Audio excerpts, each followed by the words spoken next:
یہ بلند تر صلوات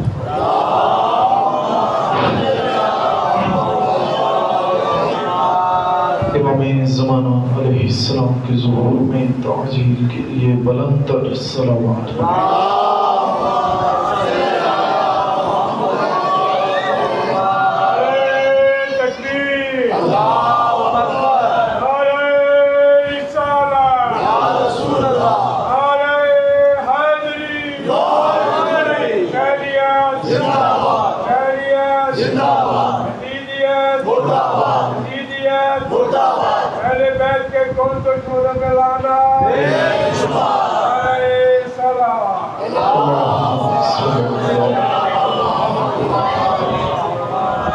اعوذ باللہ من الشیطان الرجیم بسم اللہ الرحمن الرحیم الحمد للہ الذی هو الاول والآخر والظاہر والباطن ثم الصلاة والسلام على الأمي المكي المدني القرشي العبد المؤيد والرسول المسدد المصطفى الأمجد والمحمود الأحمد مولانا أبي القاسم محمد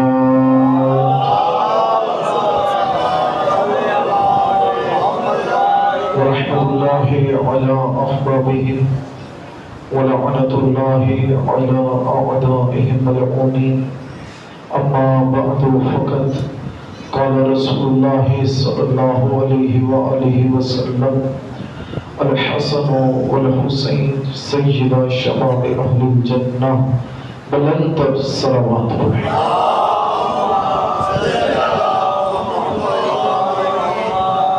رب کا بنا رہے تکبیر کوشش کیجئے مل کر بلند آواز سے دعا دیجئے رب کا بنا رہے تکبیر محافظ کا بنا رہے رسالت محافظ کا بنا رہے رسالت زینت کا بنا رہے حیدری حیدری حسینیت حسینیت یزیدیت یزیدیت اہل بیت کے دشمنوں پر لعنت اہل بیت کے قاتلوں پر لعنت پر محمد وآل محمد بلند تر صلوات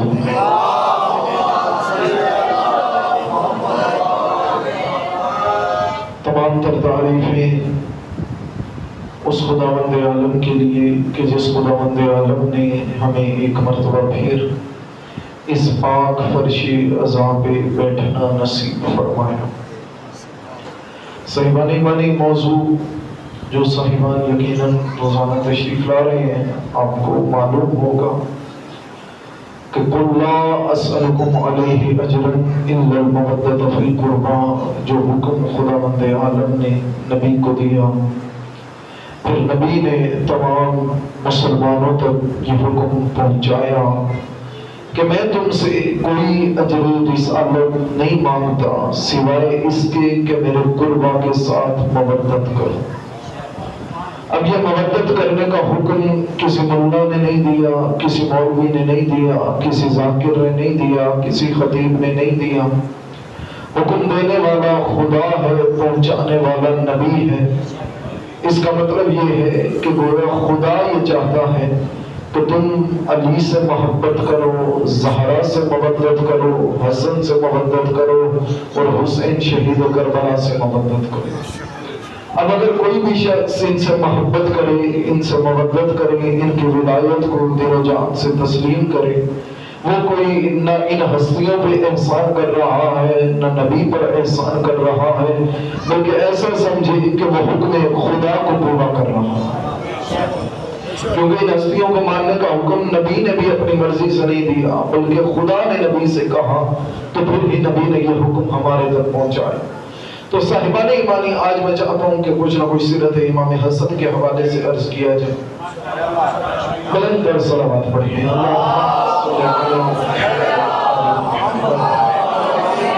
صاحبان ایمانی کون امام حسن علیہ السلام؟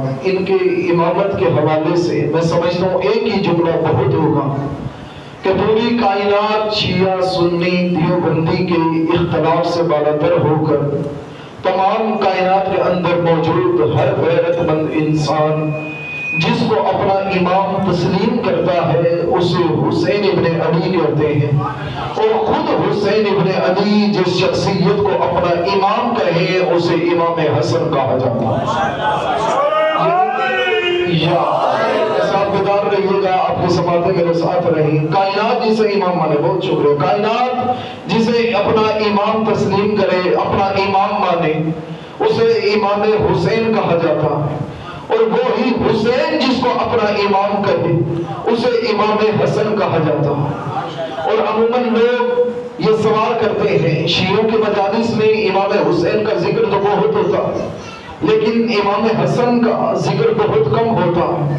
اگر آپ میں ہمت ہو اور آپ برداشت کر سکیں تو آئیں اور ہم آپ کو ذکر امام حسن بھی سناتے ہیں۔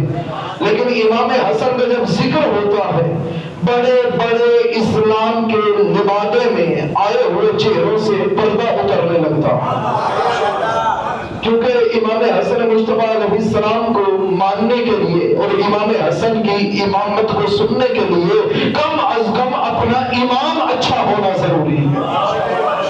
امام حسن کو امام ماننے کے لیے اور امام حسن کی امامت سننے کے لیے انسان کا امام بہتر ہونا چاہیے، کیونکہ جب امام حسن کی امامت کو بیان کیا جاتا ہے اور امام کی حیات مبارک کے فلسفے اور امام کے علم کو بیان کیا جاتا ہے تو بہت سے لوگ جنہوں نے ہر غیروں کو اپنا امام مانا ہوتا ہے پھر انہیں کہیں پہ اپنا چہرہ چھپانے کی جگہ نہیں ملتی۔ تو صحابہ نے ایمانی کون امام حسن مصطفیٰ علیہ السلام، میں نے بس کچھ جملے عرض کر کے اپنی زحمت تمام۔ کون امام حسن مصطفیٰ علیہ السلام جن کو امام حسین اپنا امام کہے؟ لوگ عموماً سمجھتے ہیں شاید امام حسین مزاج کے گرم تھے اس لیے امام حسین نے جنگ کی، امام حسن مزاج کے ٹھنڈے تھے اس لیے امام حسن نے سلو کی۔ نہیں، بالکل غلط کانسیپٹ ہے۔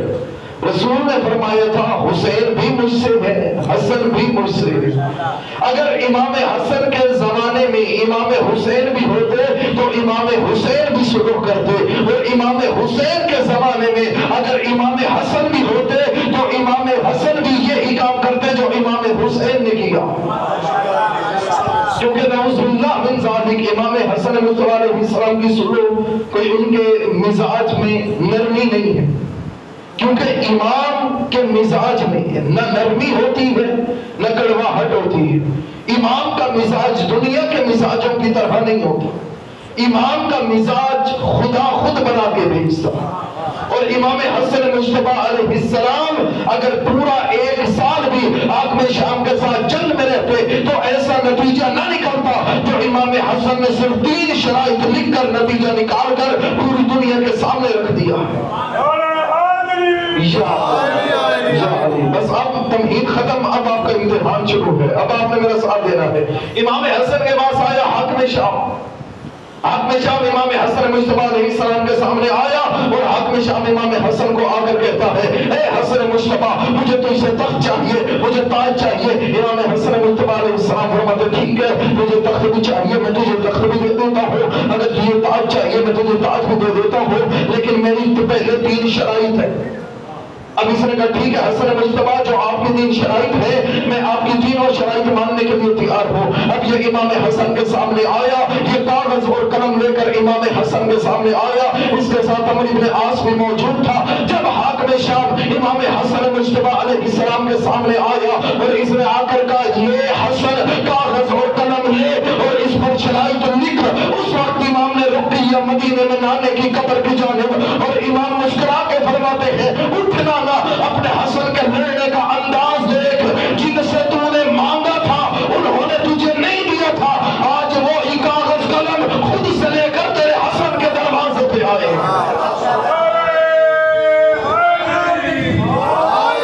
آج وہ خود کاغذ اور قلم لے کر تیرے حسن کی چوکھٹ پہ آئے ہیں۔ اب کاغذ اور قلم آ گیا امام حسن مصطفیٰ علیہ السلام کے پاس، امام نے کاغذ اور قلم اپنے ہاتھ میں اٹھایا۔ اب سب سے پہلی چیز جو ہمیں تاریخ میں نظر آئی چاہے کوئی شیعہ مورخ تھا، چاہے کسی شیعہ نے لکھی، چاہے کسی سنی نے لکھی، ہر بندے نے یہ بات لکھی، صلح حسن، صلح حسن۔ اب تاریخ سے پوچھنا یہ کہ صلح دوستوں کے درمیان ہوتی ہے یا دشمنوں کے درمیان ہوتی ہے؟ صلح ہمیشہ دشمنوں کے درمیان ہوتی ہے، صلح ہمیشہ دشمنوں کے درمیان ہوتی ہے۔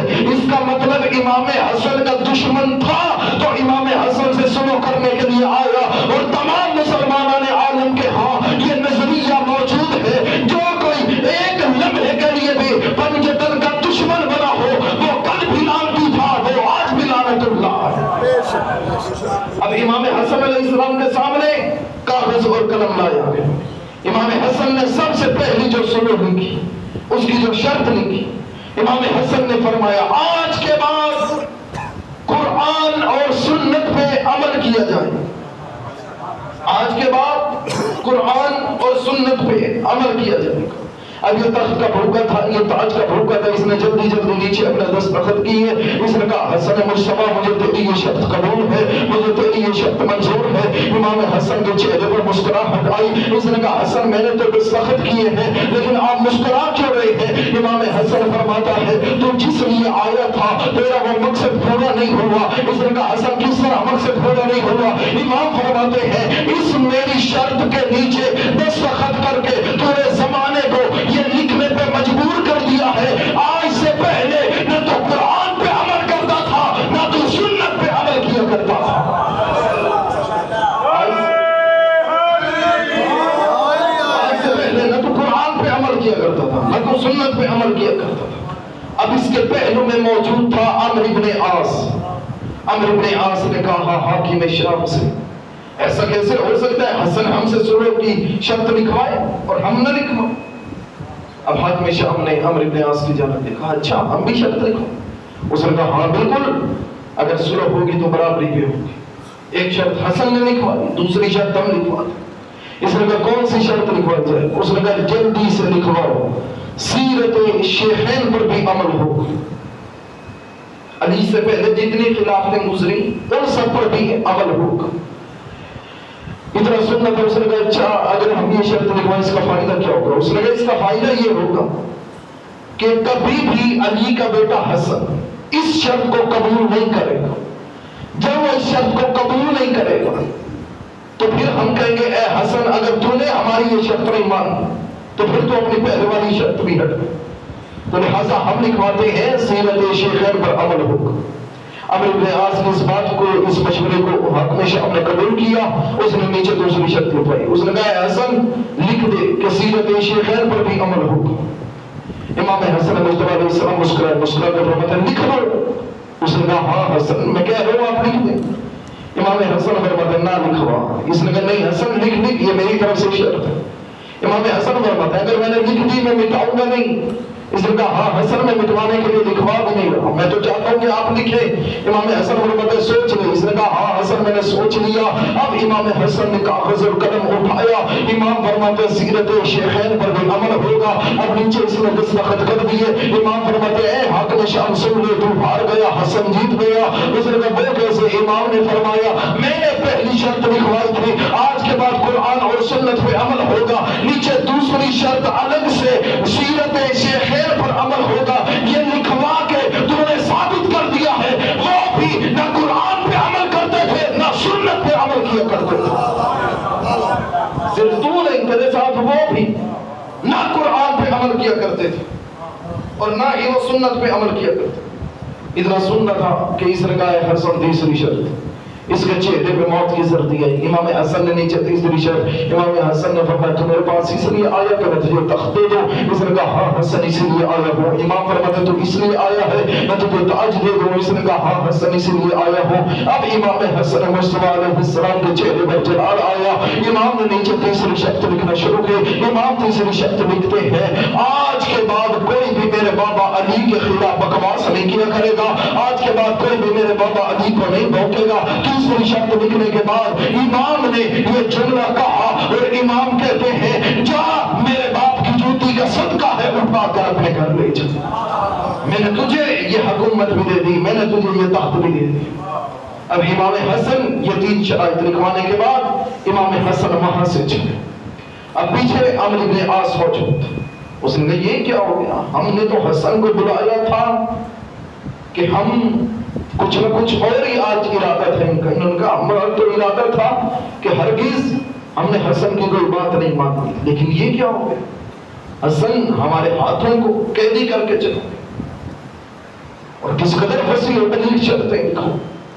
حاکم شام نے کہا کیا کیا جائے؟ اس نے کہا ایسا کر، کل تیرا خلافت کا ہوگا پہلا دن. کل جب تو دربار میں جائے تو دربار میں جانے کے بعد امام حسن کو پہلے سے بلا. جب تو کل دربار میں جائے گا، جب تو خلافت کے منبر پر بیٹھے گا، امام حسن آئیں گے تو لوگوں کو پتہ چلے گا کہ میرے تعلقات امام حسن کے ساتھ اچھے. اور پھر ہم دربار میں نعوذ باللہ من ذالک امام حسن مصطفیٰ علیہ السلام کی تذلیل کریں.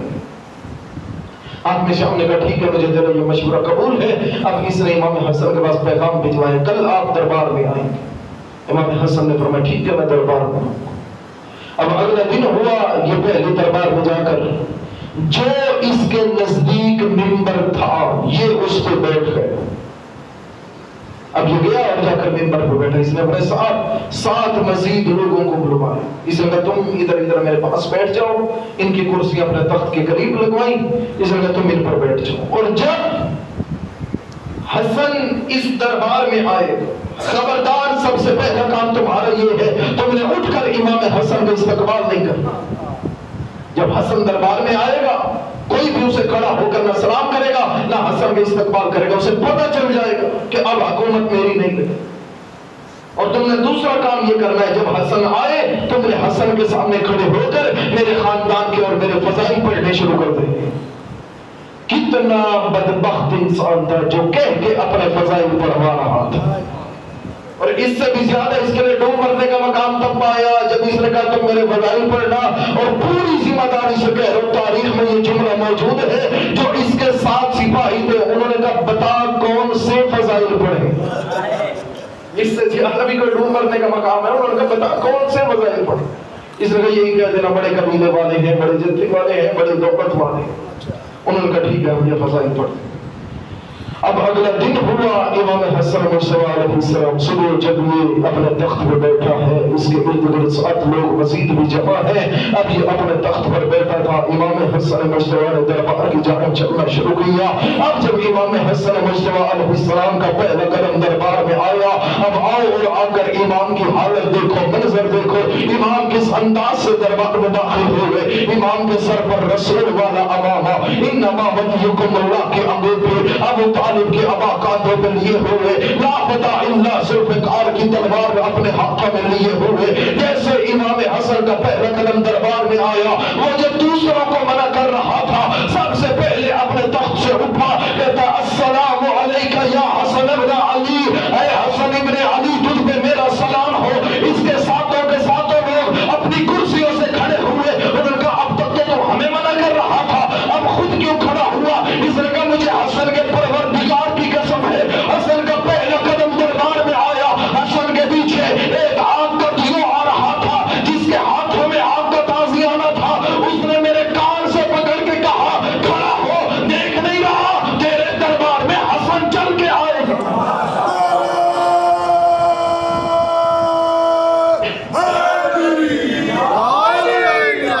کھڑے ہو کر امام حسن کا استقبال کر. اب پہلی شکست اس کی یہاں پہ نظر. اب یہاں پر یہ حق میں شام دوبارہ جلدی تخت پہ بیٹھے. اب اس نے جس طرح میں سپاہیوں کو اپنے نوکروں کو کہا ہوا تھا کہ تم نے میری شان میں قصیدے پڑھنے ہیں، تم نے میرے فضائل پڑھنے ہیں. اب اس نے ان لوگوں کو اشارہ کیا، ہر شخص اپنی جگہ سے کھڑا ہوتا.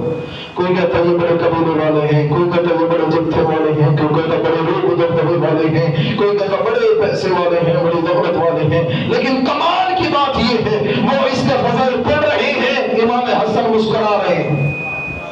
وہ اس کے فضائل پڑھتے رہے، وہ اس کے فضائل فضائل پڑھتے رہے، امام حسن مسکراتے رہے، وہ فضائل پڑھتے رہے، امام حسن مسکراتے رہے، کوئی تھے بھی کوئی چھنے باتیں.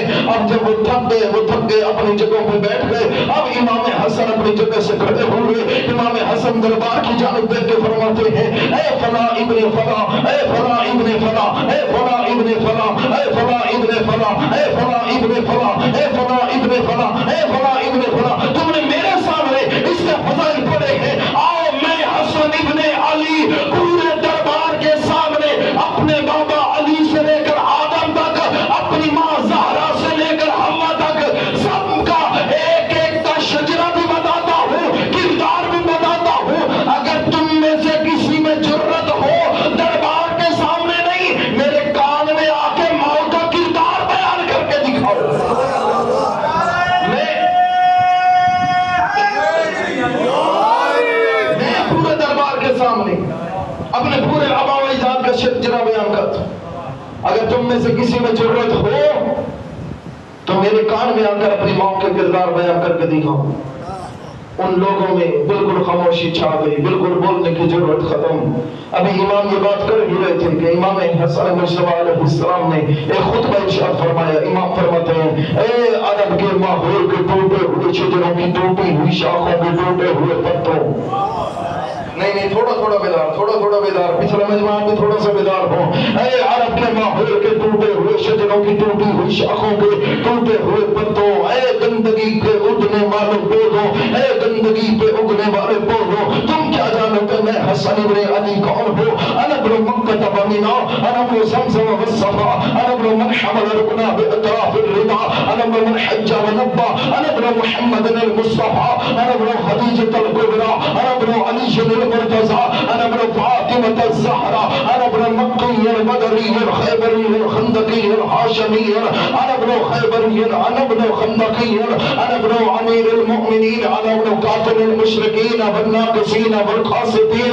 اے زمانے والوں مجھے پہچانو، میں صفا والوں کا بھی بیٹا ہوں، میں مکہ والوں کا بھی بیٹا ہوں، میں مینا والوں کا بھی بیٹا ہوں، میں مروہ والوں کا بھی بیٹا ہوں. اے زمانے والوں آؤ اور آ کر مجھ کو پہچانو، میں حسن ابن علی ہوں. جب تم حج کے لیے جاتے ہو، جا کر تم کالے پتھر کو حجر اسود کے بوسے دیتے ہو، وہ حجر اسود مجھ حسن کے ہاتھوں کو بوسے دیتا ہے. اے زمانے والوں پہچانو، میں محمد کا بیٹا ہوں، میں خدیجہ الکبریٰ کا بیٹا ہوں.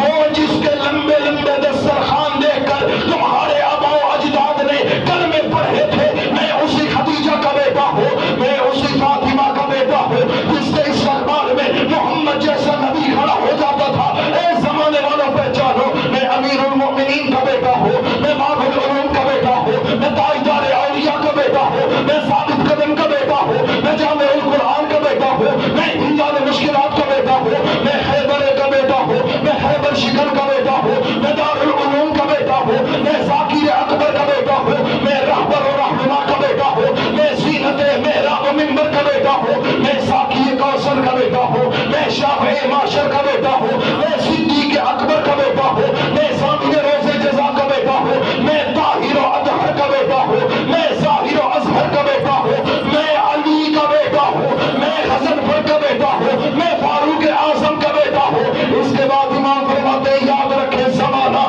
میں ید اللہ کا بیٹا ہوں، میں عین اللہ کا بیٹا ہوں، میں وجہ اللہ کا بیٹا ہوں. اس کے بعد امام فرماتے ہیں میں اس محمد کا بیٹا ہوں جو عرش معلیٰ پہ گیا. جبرائیل بھی نماز پیچھے پڑھتا ہے، اسرائیل بھی نماز پیچھے پڑھتا ہے، اسرافیل بھی نماز پیچھے پڑھتا ہے. میں اس محمد کا بیٹا ہوں جو آدم کا بھی مولا ہے، جو موسیٰ کا بھی مولا ہے، جو عیسیٰ کا بھی مولا ہے، جو نوح کا بھی مولا ہے. اے زمانے والوں یاد رکھنا، میں اس کا بھی بیٹا ہوں جو شب معراج اللہ سے ملنے کے لیے گیا. میں اس کا بھی بیٹا ہوں جس کے لہجے میں اللہ نے محمد سے بات کی تھی.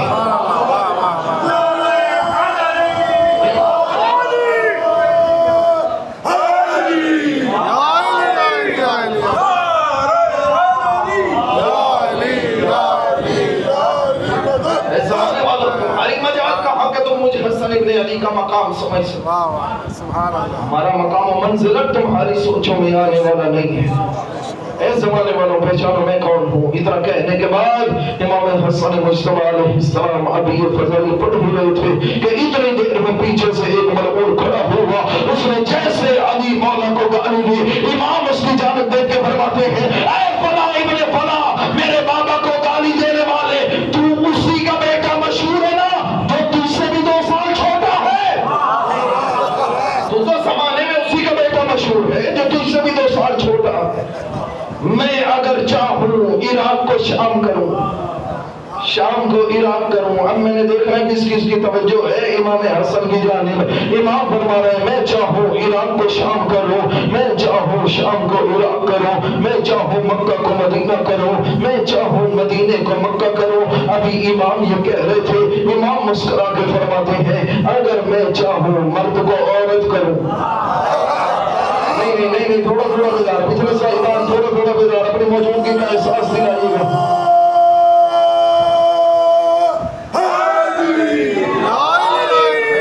میں تو اس کا ذکر کر رہا ہوں آج جس کے ناموں کے ہاتھوں پر بے زبان کنکر بھی بولتے ہیں. پتہ نہیں آپ کیوں خاموش بیٹھے ہیں. تو لہٰذا امام حسن علیہ السلام فرماتے ہیں میں اگر چاہوں مرد کو عورت کروں, مرد کو عورت کروں. ابھی اتنا کہا تھا کہ پیچھے سے ایک شخص کہتا ہے حسن کیسے؟ امام انگلی کا اشارہ کر کے کہتے ہیں ایسے.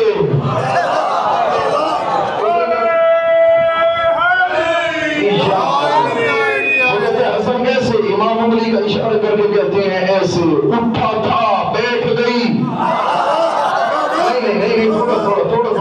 بھائی خدا قرآن میں کہتا ہے کہ میں نے محمد والے محمد کو اپنی پہچان کے لیے بھیجا. جو صفات خدا بند عالم کے پاس ہے, خدا نے اپنی صفات کا مظہر بنا کر محمد والے محمد کو بھیجا. جس طرح سے سورہ یاسین کے بالکل آخر میں آیت ہے بسم اللہ الرحمن الرحیم انما امرہ اذا اراد اللہ شیئا ان یکون لہ کن فیکون. وہ خدا جب بھی کچھ کرنے کا ارادہ کرتا ہے, وہ خدا جب بھی کچھ کرنے کا ارادہ کرتا ہے تو وہ کہتے ہیں کن اور وہ ہو جاتا ہے, فیکون وہ ہو جاتا ہے. خدا نے اپنی اس صفت کا مظہر بنا کر بھیجا امام حسن مجتبی علیہ السلام. اب میں دیکھوں گا کن کے دماغ مجلس کی طرف تھے. امام حسن کو خدا نے اپنی اس صفت کا مظہر بنا کر بھیجا. اب ایسا نہیں کہ وہ خدا پہلے سوچتا ہے, پھر وہ ارادہ کرتا ہے, پھر وہ کہتا ہے کن اور پھر جا کے وہ ہوتی ہے 3 مراحل میں. نہیں, اس خدا کا حکم ہی اس کا ارادہ کرنا ہے, اس خدا کا حکم ہی اس کا سوچنا. وہ خدا بس کہتا ہے اور وہ ہو جاتا. اب اس صفت کے مظہر ہے امام حسن مجتبی علیہ السلام.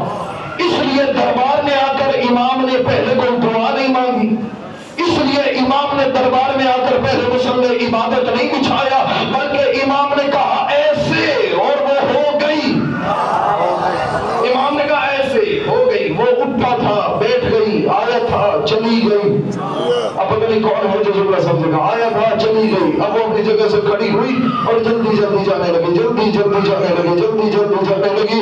اللہ نے یہ وصف عطا کروایا ہے علی ابن ابی طالب کو, اللہ نے یہی وصف عطا کیا ہے علی ابن ابی طالب کو. علی کا دشمن مردوں میں بھی بیٹھا ہو تو عورت ہوتی ہے.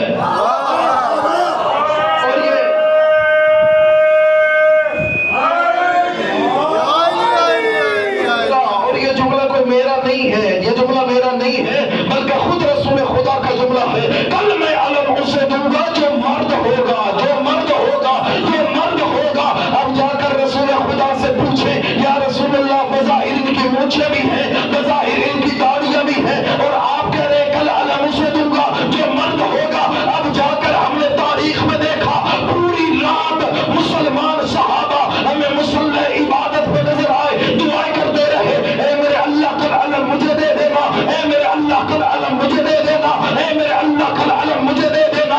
اب پوری رات یہ عبادت کرتے رہے, پوری رات یہ خدا کے حضور دعائیں مانگتے رہے. رسول نے پہلے کہا تھا کل میں علم اسے دوں گا جو مرد ہوگا, جو مرد ہوگا. پتہ چلا وہ پوری رات علم لینے کے لیے دعائیں نہیں, مرد بننے کے لیے دعائیں مانگتے ہوئے نظر آئے.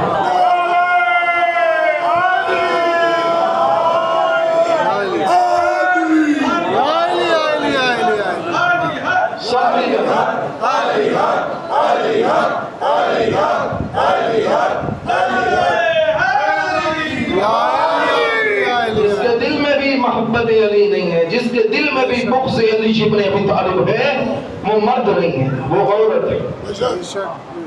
تو صاحبان ایمانی، اللہ نے اور اللہ کے رسول نے اس کے بعد مرد کی ایک صفت بیان کی تھی، مرد وہ ہوگا جو کرار ہوگا، غیر فرار ہوگا۔ یہی وجہ ہے کہ قیامت تک کرار اور غیر فرار صرف وہی ہوتا ہے جس کے دل میں محبت علی ابن ابی طالب موجود ہو۔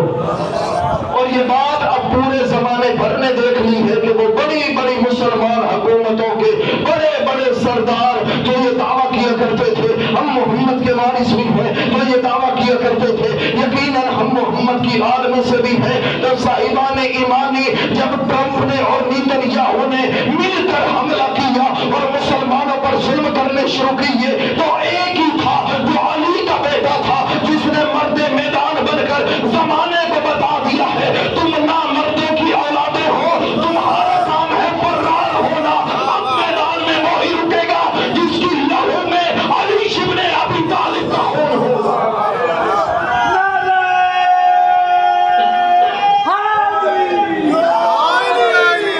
باقی سب فرار کی اولادیں ہیں۔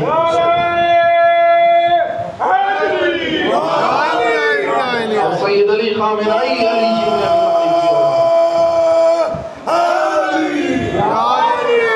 صاحبان ایمان، اب علی ابن ابی طالب کا بیٹا امام حسن مجتبی علیہ السلام دربار میں موجود، پورے کا پورا دربار پتھر کا بن گئے، کسی میں جرات نہیں ہو رہی کہ اب ہم حسن سے بات کریں۔ لوگ سوچ رہے ہیں اگر بولیں گے تو ابھی شجرے کھول کے رکھ دے گا، لوگ ڈر رہے ہیں اگر کسی بات کو ٹوکا، اگر کسی بات کو ٹوکا، اگر ہم نے اس کی کسی بات کو ٹوکا ابھی کے ابھی جنس تبدیل کر کے گھر میں بھیج دے گا۔ اس کو تو کوئی دیر ہی نہیں لگتی مرد کو عورت بنانے میں، پورے کا پورا دربار سہما ہوا بیٹھا ہے۔ امام حسن مجتبی علیہ السلام نے اپنا امامہ سر پہ رکھا، اب امام حسن علیہ السلام اپنے گھر کی جانب دربار سے چلنے لگے، یہ پیچھے اپنی آسائے جلدی کر اپنا آخری وار کر۔ اب ادھر حق شام کہتے ہیں اے حسن مجتبی آپ میری حکومت میں پہلی مرتبہ دربار میں آئے ہیں، آپ کو میں خالی ہاتھ نہیں بھیجوں گا۔ اس نے جلدی سے اپنے نوکر کو بلایا، اسے کہتے جا جلدی جا ایک ٹوکرا سونے اور جواہرات کا بھر کے لے کے آ۔ اس کا وہ نوکر گیا، جا کر ایک ٹوکرا سونا چاندی اور جواہرات سے بھر کر لے آیا۔ اب وہ ٹوکرا امام حسن علیہ السلام کے قدموں پہ رکھا۔ امام فرماتے یہ کیا ہے؟ کہتا آپ میری حکومت میں پہلی مرتبہ میرے دربار میں آئے ہیں، یہ میں آپ کو تحفہ دینے لگا ہوں۔ امام فرماتے کیوں دیتا ہے؟ اس نے کہا میں ہندا کا بیٹا ہوں، میں ہندا کا بیٹا ہوں۔ امام نے اپنے قدموں سے سونے کو ٹھوکر ماری۔ امام ابھی دوسرا قدم اٹھا رہے تھے، دربار میں سے گزرتا ہوا امام کا صحابی ہے جو امام کے قدموں کی جانب بڑھا، اس نے آ کر امام کے قدموں کو اپنے ہاتھوں میں رکھا، امام کی نالین کو چومنے لگا۔ امام فرماتے جا یہ سونا پڑا ہے، یہ میں تجھے دیتا ہوں، یہ جواہرات پڑے ہیں، یہ میں تجھے دیتا ہوں، یہ جواہرات پڑے ہیں، یہ میں تجھے عطا کرتا ہوں، جا یہ سب کچھ تیرا ہوا۔ ادھر ہندا کا بیٹا آپ میں شام کہتا ہے اے علی کے بیٹے حسن ایک مرتبہ دیکھ تو لے میں نے کتنا سونا دیا ہے، کتنے چاندی دیے ہیں، کتنے جواہرات دیے ہیں۔ امام فرماتے تو نے کہا تھا تو ہے ہندا کا بیٹا، میں اس کو عطا کر کے بتا رہا ہوں میں فاطمہ زہرا کا بیٹا ہوں۔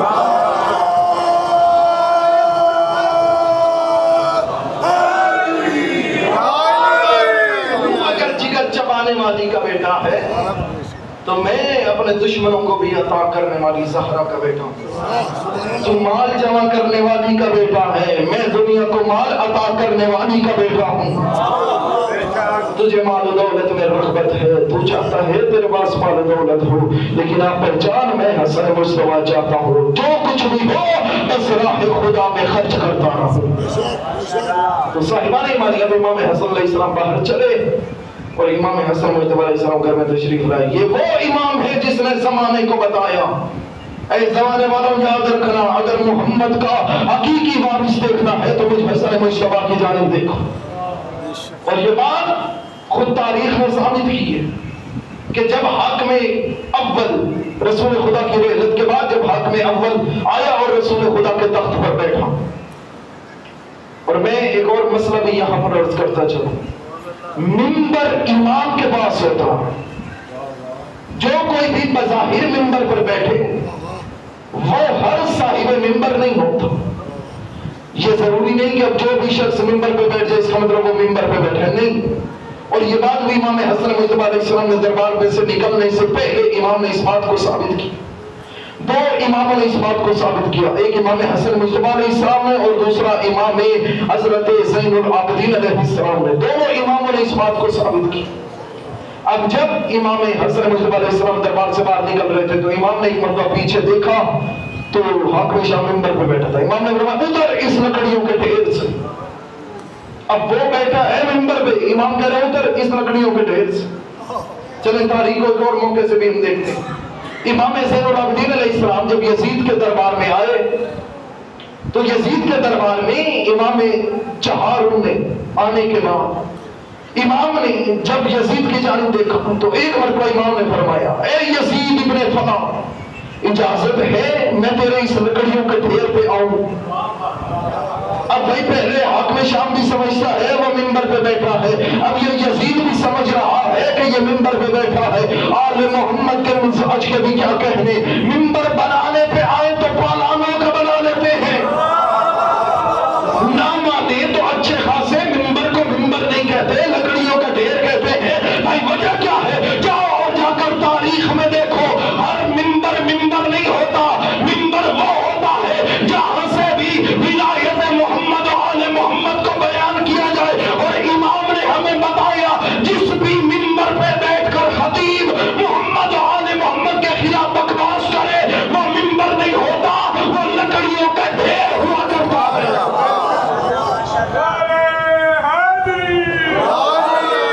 جس بھی ممبر سے ولایت محمد و آل محمد بیان ہو وہ ممبر ہے، جس سے بھی بغض محمد و آل محمد بیان ہو وہ ممبر نہیں ہے، وہ لکڑیوں کا ڈھیر ہے۔ تو ابھی رسول خدا کی رحلت کے بعد، رسول خدا کے پردہ فرمانے کے بعد ابھی جب پہلا خلیفہ ممبر پہ بیٹھا تو ایک شخص وہاں پہ حاضر ہو۔ اس شخص نے آ کر کہا کہ مجھ سے رسول خدا نے وعدہ کیا تھا، میں کافر تھا، رسول خدا کے پاس آیا تھا، آ کر میں نے رسول خدا سے مناظرہ کیا تھا، میں نے دین اسلام قبول کر لیا۔ اب رسول خدا کا مجھ سے وعدہ تھا جب تو اپنی پوری بستی کو مسلمان کر کے آئے تو میں تجھے 100 اونٹ عطا کروں گا جو کہ سرخ کوہانوں والے ہوں گے، جن کی پشتیں سونے چاندی اور جواہرات سے لدی ہوئی ہوں گی، اور ایسے بے مثل و بے نظیر اونٹ ہوں گے جو پوری دنیا میں اور کہیں پر موجود نہ ہوں، صرف وہ اونٹ میں محمد تجھے بتاؤں گا۔ اس نے وہ رسول خدا کی لکھی ہوئی تحریر خلیفہ اکبر کے ہاتھ میں تھا۔ آگے اس نے کہا رسول کہاں ہے؟ کچھ عرصہ پہلے آیا تو یہاں پہ رسول موجود تھے۔ اس نے کہا رسول نہیں ہے، رسول کا حقیقی وارث موجود ہے۔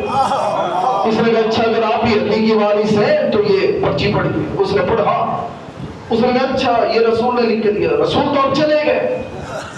اس نے کہا پھر اس کا مطلب تمہارا محمد سچا نہیں ہے وعدے کا، تمہارا نبی وعدے کا سچا نہیں ہے، اگر وعدے کا سچا ہے تو اب اس کا جانشین عطا کر۔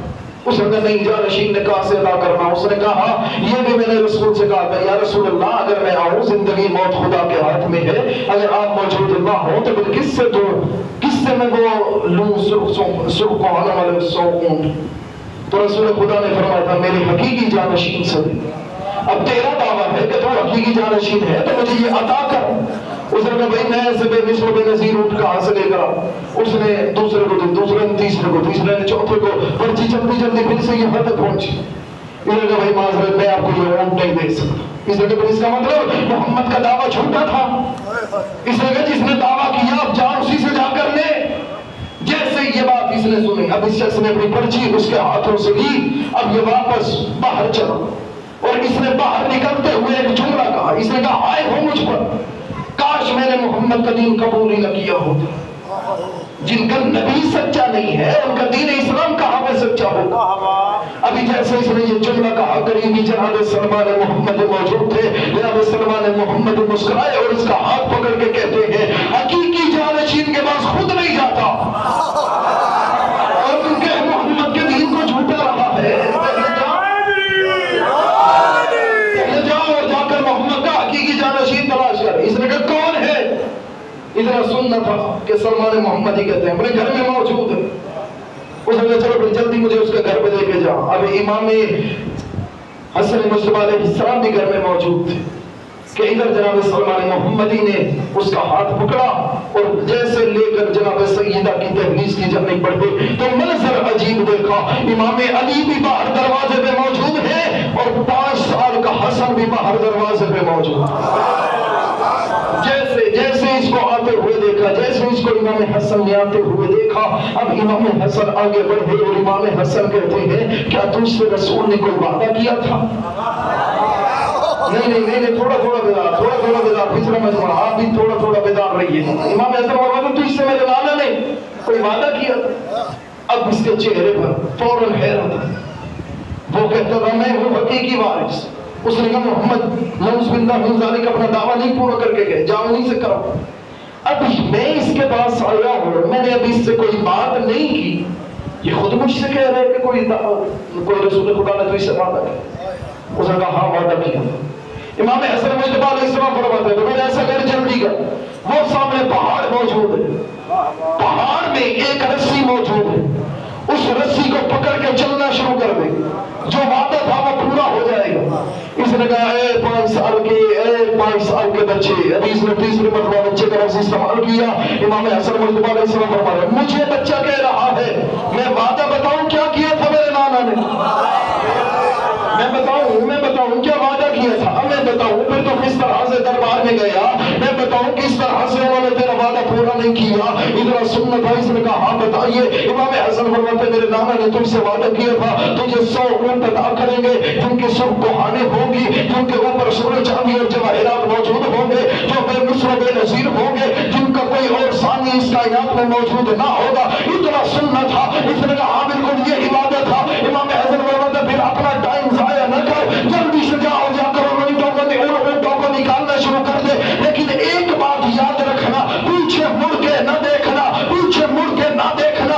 اب یہ گیا، اس نے جا کر رسی کو پکڑا، پہاڑوں میں سے باہر نکالتا رہا، گنتا بھی رہا۔ جب 100 پورے ہوئے اب اس نے پیچھے مڑ کر دیکھا، جب اس نے پیچھے مڑ کر دیکھا فوراً اونٹ آنے بند ہو گئے۔ اب یہ آیا میرے مولا کے قدموں پہ آگے ہاتھ رکھ کے کہتا ہے مولا مجھے اتنا تو بتائیں آپ نے کیوں منع کیا تھا میں پیچھے مڑ کے نہ دیکھوں؟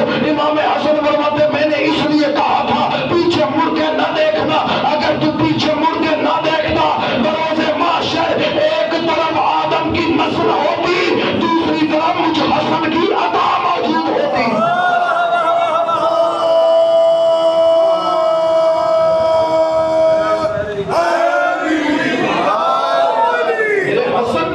میرے نانا نے تو تجھ سے یہی وعدہ کیا تھا نا کہ وہ تجھے 100 دیں گے، 100 تھے میرے نانا کی جانب سے، نہیں تھوڑا 100 تھے میرے نانے کی جانب سے، اب اس کے بعد تجھے مجھ میں حسن مجتبیٰ تجھے عطا کرنے والا۔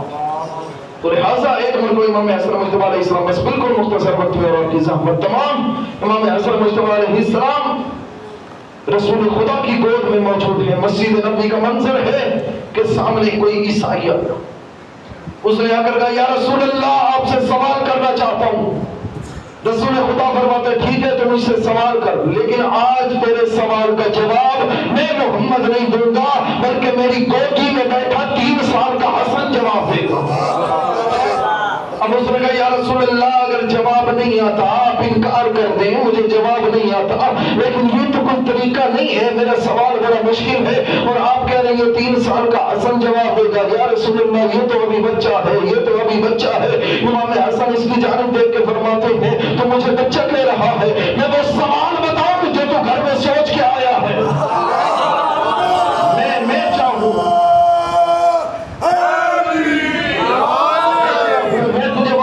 بتا سکتا ہوں جو تو گھر سے سوچ کے آئے۔ اس نے کہا نہیں سوال میرا جواب آپ کا۔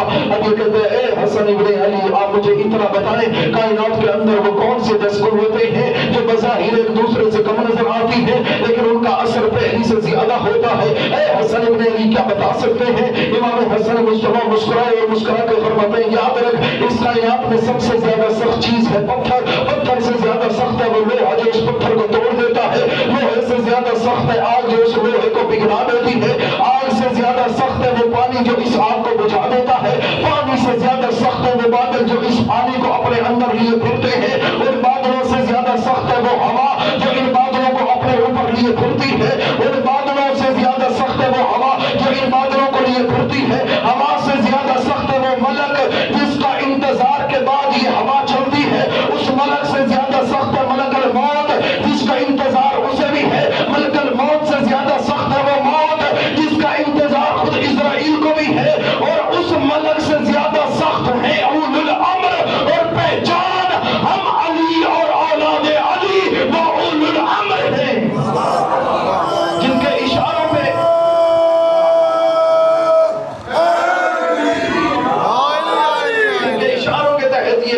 چلتی ہے، ہم جو چاہیں جب چاہیں جیسے چاہیں ہم کر سکتے ہیں۔ عزیزانو صاحبان ایمانی یاد رکھیے گا، یہ امام حسن کو خود پہلے زندگی میں اور امام حسین کو ہم نے ان کو خود سے نہیں مانا اپنا امام، ان کو خود رسول خدا اپنی زندگی میں کبھی اپنے شانوں پہ بٹھا کر دکھاتے رہے ہیں۔ اے زمانے والوں میرے بعد ان کی پہچان یاد رکھنا، الحسن والحسین سیدہ شباب اہل الجنہ، یہ حسن اور حسین جوانان جنت کے سردار ہیں۔ اے زمانے والوں اگر تم چاہتے ہو زندگی میں کبھی بھی گمراہ نہ ہو تو یاد رکھنا، ہمیشہ ان کے دوست کو دوست رکھنا، ان کے دشمن کو دشمن رکھنا، ان کے قاتلوں کو اپنا قاتل سمجھنا، کیونکہ یہ حسن اور حسین وہ ہیں جو جوانان جنت کے سردار ہیں، جو جوانان جنت کے سردار ہیں، جو جوانان جنت کے سردار ہیں۔ آئے زمانہ اور سمجھے صرف اس ایک جملے کو، رسول کہہ رہے ہیں حسن اور حسین ہیں جوانان جنت کے سردار، جوانان جنت کے سردار۔ اب جواب دو، آدم نے جنت میں جانا ہے یا نہیں جانا؟ نہیں بتائیے، حضرت آدم علیہ السلام جنت میں جائیں گے یا نہیں جائیں گے؟ مثل صاحبان آپ کے عقیدے کے مطابق جائیں گے۔ حضرت نوح علیہ السلام جائیں گے، حضرت ابراہیم علیہ السلام، حضرت اسماعیل علیہ السلام۔ تو پھر یاد رکھو جس جنت میں 1.25 لاکھ انبیاء رعایا بن کے جائیں گے، اس جنت کے سردار حسن اور حسین ہیں۔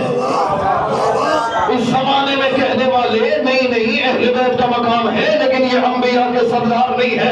ارے تم اس دنیا میں مر رہے ہو ان کو سردار مانتے ہوئے، آخرت میں کیا کرو گے جب جنت میں آدم سے لے کر عیسیٰ تک سارے نبی رعایا ہوں گے، حسن اور حسین ان کے سردار بن کے جنت میں موجود ہوں گے۔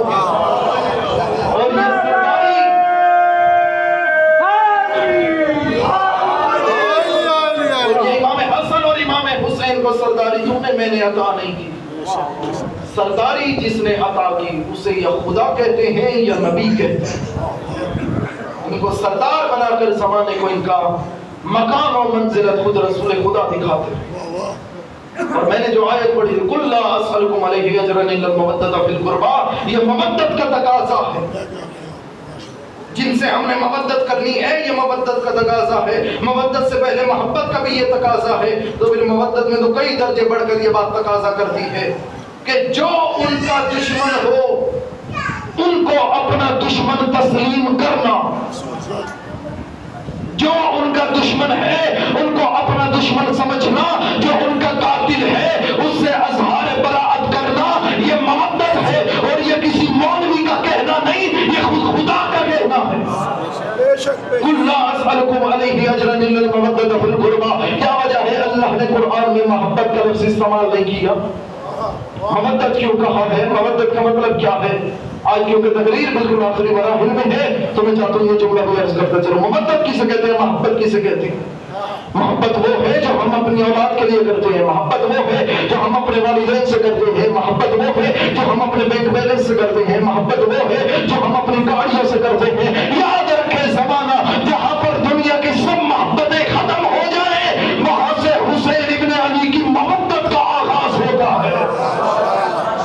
یعنی ہم بے شک اپنے والدین سے محبت کرتے ہیں لیکن جب مر جاتے ہیں انہیں قبروں میں سلا کر واپس، لیکن مودت کا تقاضا یہ نہیں ہے۔ اب پتہ چلا کیوں خدا کا بھی حکم ہے، رسول کا بھی حکم ہے، اور ہر امام نے حکم دیا زیادہ سے زیادہ زیارت حسین ابن علی کے لیے جاؤ، زیادہ سے زیادہ کربلا معلیٰ زیارت حضرت امام حسین علیہ السلام کے لیے جاؤ۔ محبت اور ہے، مودت اور ہے۔ جہاں پہ محبت ختم وہاں سے مودت کا آغاز ہوتا ہے۔ اور یہ تو محبت کا بھی تقاضا ہے کہ محبوب کے دشمن کو اپنا دشمن سمجھا جائے۔ مودت کا بھی یہ تقاضا ہے جو ان کا دشمن ہے وہ تمہارا دشمن ہے۔ اور اللہ جانے مسلمان آج کون سے کٹہرے میں کھڑے ہو کر یزید کو رضی اللہ کہہ رہے ہیں۔